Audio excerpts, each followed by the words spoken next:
Hey everyone, Teo here. Today I'm reviewing the Penoval Pencil AX Pro, a stylus that looks very similar to the Apple Pencil and performs very similarly as well, except there is no pressure sensitivity. The price of this is US $45, which is noticeably more affordable compared to Apple Pencil 2, which is $129.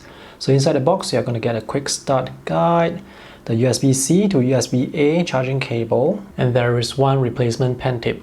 Original Apple Pencil tips are also compatible with this stylus. This is the compatible model list.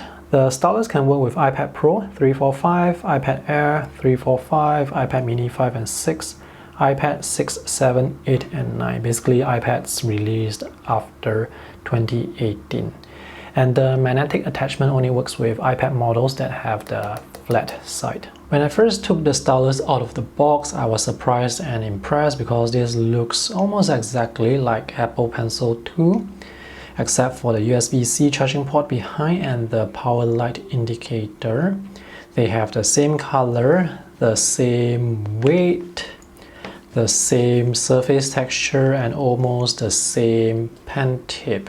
The magnetic strength is quite strong, just like the original Apple Pencil. This stylus cannot be charged by the tablet. You have to charge it with the USB port, and the battery life is rated for 10 hours.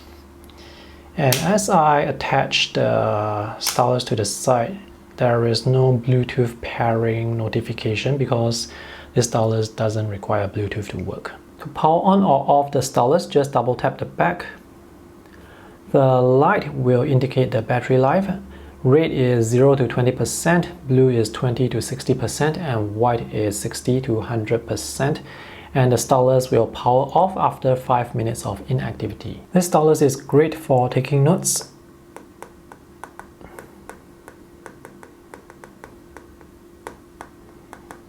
And this can capture my handwriting quite well. This app is Concepts and it has pen-only input, so palm rejection is flawless. Even if you want to write with your finger or your palm, you won't be able to do so, but you can still write with the stylus. With apps that do not have palm rejection still works quite well, but it's not flawless, such as with this app, Wacom Bamboo Paper.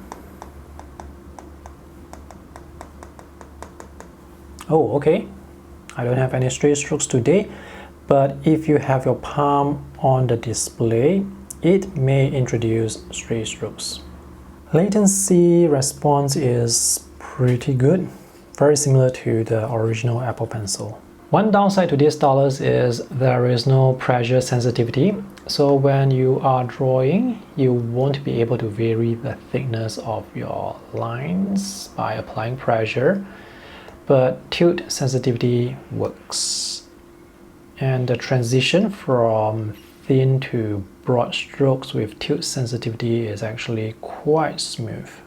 The other difference between this and the original Apple Pencil is you cannot double tap or tap on the side for shortcuts because there is no shortcut functionality. Even though this stylus doesn't have tilt sensitivity, you can still draw with it. So this was a sketch that I drew with the stylus, and the drawing performance is pretty good, mainly because this is quite accurate. So for the broad strokes, I would have to tilt my stylus at an angle. Let me turn off the colors so you can see some of the broad strokes here that I introduced to get some variation. Just like the original Apple Pencil, the pen tip glides quite smoothly on the glass display. So is this stylus worth the money? For US $45, it's very reasonable. For writing purposes, it's excellent. For drawing, as long as you don't mind the lack of pressure sensitivity, you can still use the stylus for drawing, and it's quite good for drawing, except there is no pressure. So this sketch was drawn with this stylus.